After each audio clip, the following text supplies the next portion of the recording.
नमस्ते, प्रणाम सभी को, राधे राधे। Good morning. आज है माघ मास शुक्ल पक्ष।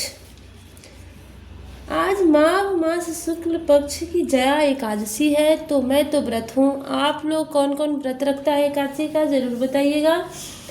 आप लोगों को मैं सुनाऊंगी एकादशी व्रत कथा, तो कृपया ध्यान से सुनिएगा। प्रेम से बोलिए राधे कृष्ण भगवान की जय, विष्णु भगवान की जय।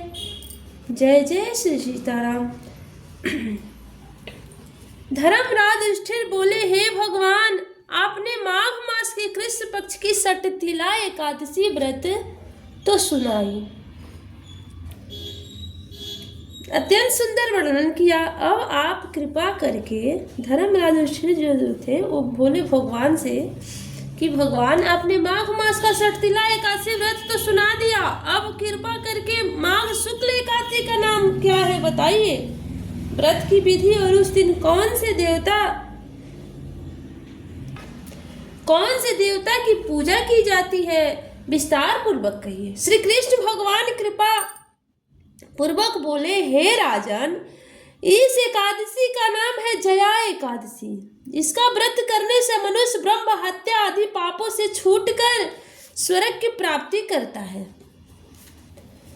पिशाच आदि योनियों से भी मुक्ति मिल जाती है। अतएव इस व्रत को विधि पूर्वक करना चाहिए। अब मैं तुमको पद्म पुराण की कथा सुनाता हूँ। देवराज इंद्र स्वर्ग में राज करते थे और अत्यंत सब देवगण सुख पूर्वक स्वर्ग में रहते थे। एक समय इंद्र अपनी इच्छानुसार नंदन वन में अप्सराओं के साथ क्रीड़ा कर रहे थे और गंधर्व गान कर रहे थे।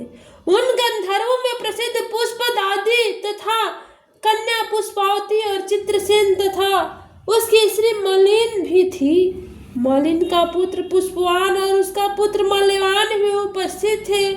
उस समय पुष्पवती नामक एक गंधर्व स्त्री माल्यवान को देखकर उस पर मोहित हो गई और काम बाण से चाल्यमान होने लगी। उसने रूप, सौंदर्य, हाव भाव आदि द्वारा मल्यवान को बस में कर लिया। पुष्पावती की सुंदरता को देखकर मल्यवान भी उसके ऊपर मोहित हो गया। अतः ये दोनों कामदेव के बस में हो गए। परंतु फिर भी इंद्र के बुलाने पर नित्य गान के लिए जाना पड़ा और अप्सराओं के साथ गाना शुरू किया। परंतु कामदेव के प्रभाव से उनका मन न लगा और अशुद्ध गायक करने लगे। इनकी भावनाओं को देखकर इंद्र ने इनके प्रेम को समझ लिया और उसमें अपना अपमान समझ इन्हें श्राप दे दिया कि तुम स्त्री पुरुष के रूप में मृत्यु लोक में जाकर पिशाच का रूप धारण करो और अपने कर्मों का फल भोगो।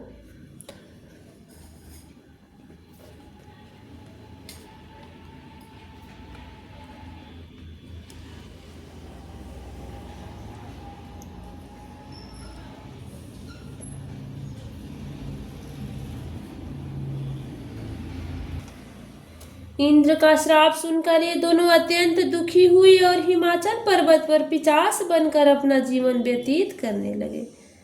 रात दिन में उन्हें एक क्षण भी निद्रा नहीं आती थी। उस स्थान पर अत्यंत सर्दी थी। उनके दांत सर्दी से कटकटा रहे थे।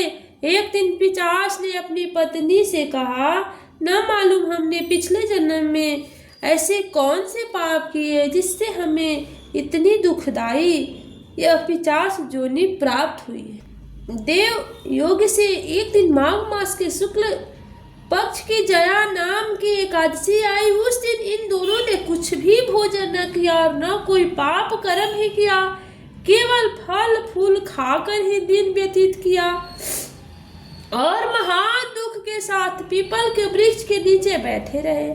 जब सूर्य नारायण अस्ताचल हो गए तब रात्रि इन दोनों ने एक दूसरे से चिपट कर बड़ी कठिनता के साथ व्यतीत किया और महान दुख के साथ पीपल के वृक्ष के नीचे बैठे रहे। जब सूर्य नारायण अस्ताचल हो गए तब रात्रि इन दोनों ने एक दूसरे से चिपट कर बड़ी कठिनता से व्यतीत की। सर्दी के कारण उनको रात्रि में निद्रा भी नहीं आई। दूसरे दिन प्रातः काल होते ही भगवान के प्रभाव से इनकी 50 देह छूट गई। अत्यंत सुंदर अप्सरा और गंधर्व का देह धारण करके तथा सुंदर वस्त्रों तथा आभूषणों से अलंकृत होकर स्वर्ग लोक को प्रस्थान किया। उस समय आकाश में देवगण तथा गंधर्व उनके स्तुति तथा पुष्प वर्षा करने लगे। स्वर्ग लोक में जाकर इन दोनों ने देवराज इंद्र को प्रणाम किया। इंद्र ने इनको अपने प्रथम रूप में देखकर अत्यंत चकित होकर पूछा, तुमने अपनी 50 जोनि से किस प्रकार छुटकारा पाया, सो बतलाओ। यह सुनकर माल्यवान बोले, हे देवेंद्र, भगवान विष्णु की कृपा और जया एकादशी के व्रत के प्रभाव से हमारी 50 देह छूटी है। तब इंद्र बोले कि हे माल्यवान, भगवान की कृपा और एकादशी के व्रत से करने से न केवल तुम्हारी 50 जोनी छूट गई, वरन हम लोगों के भी बंदनीय हो गए, क्योंकि विष्णु और शिव के भक्त हम लोगों के बंदनीय है। अतः आपको धन्य है। अब आप पुष्पवती के साथ जाकर विहार करो। श्री कृष्ण कहने लगे कि हे राजा युधिष्ठिर, इस जया एकादशी से बुरी योनि छूट जाती है। जिस मनुष्य ने इस एकादशी का व्रत किया है, उसने मानो सब यज्ञ तप जप दान आदि कर लिया। जो मनुष्य जया एकादशी का व्रत करते हैं, वैसे ही 1000 वर्ष तक स्वर्ग में निवास करते हैं। प्रेम से बोलो विष्णु भगवान की जय।